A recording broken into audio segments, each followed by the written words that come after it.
Good day, listener.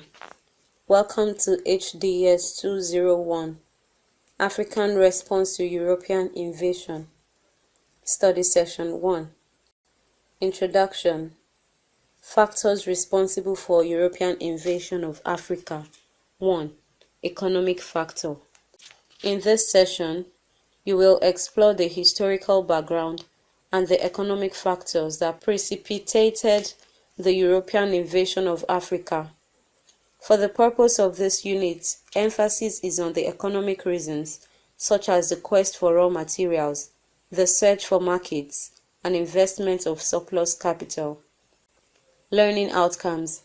When you have studied this session, you should be able to 1. Describe the pre-colonial relationship between Africa and Europe. 2. Explain the factors that made Europeans to turn to Africa for raw materials. 3. Describe the patterns of European creation of overseas markets for their products in Africa. Pre-colonial relationship between Africa and Europe. Europeans had been interested in Africa before 1882. They had, before the 7th century BC, been curious about the flora and the fauna of Africa. Early efforts at exploring and making contact with Africa had been made by the Phoenicians in the 7th century BC.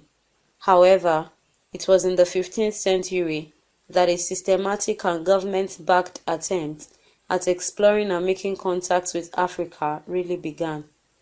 The Portuguese blazed the trail. The Portuguese were mainly interested in trade. They established trading ports or forts in strategic areas along the coast of West and Southeast Africa. They were followed from the 16th century onwards by the Spaniards, the Dutch, the French, the British, the Germans, and the Italians.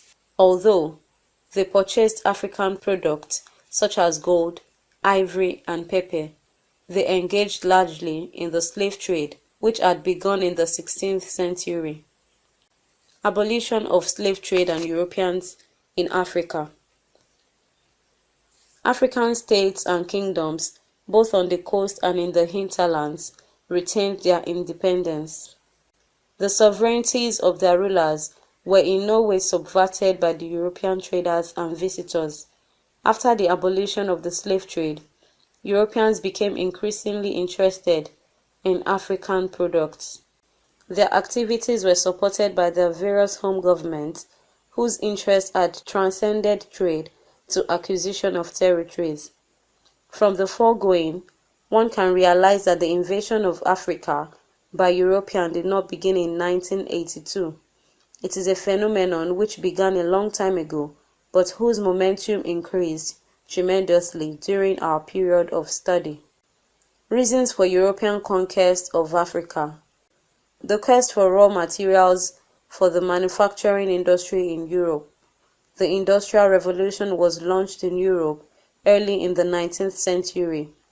The revolution involved the invention and use of machines to produce articles which had hitherto been made by hand.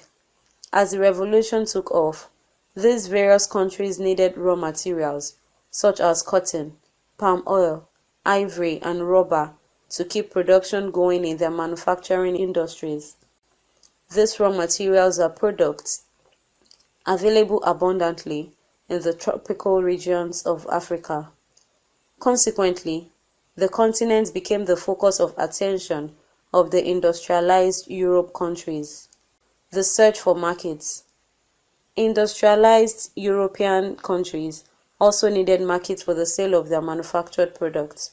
The search for new markets became very competitive because each country sought to monopolize trade in African territories where its nationals were engaged in commercial activities.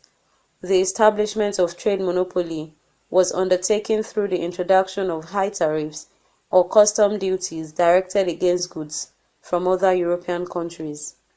In this way, each European country tried to protect its own markets and products from foreign competition.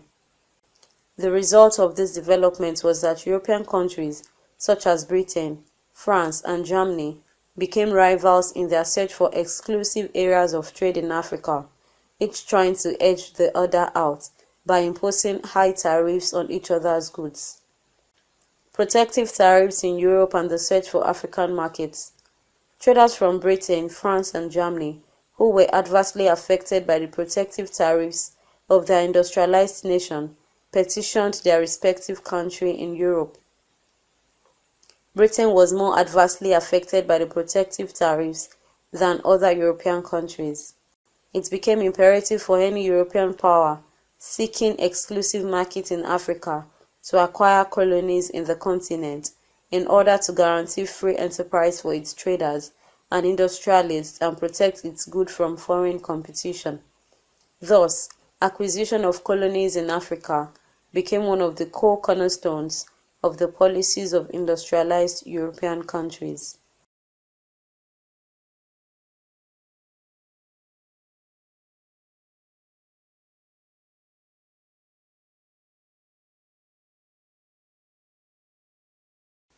Industrialized European nations, which had accumulated great capital from their industrial ventures, were eager to invest this capital elsewhere in the world under their political control. Many Europeans believed in the theory of economic imperialism propounded by Hobson and Lenin and sought for empires whose economy could be exploited for profit. Europe and future economic prospects of Africa. It has been argued that Europe invested more capital in Asia and America than in Africa, and that perhaps the need for capital investment might not adequately explain European invasion of the continent. It should be noted that the Europeans' concern was not the present but future economic prospects of Africa. Summary. In the study session, you learned that 1. The European invasion of Africa did not start in 1882. It began gradually a long time ago. 2. The peaceful penetration of Africa by European traders, missionaries, and adventurers escalated into scramble in the 19th century. 3.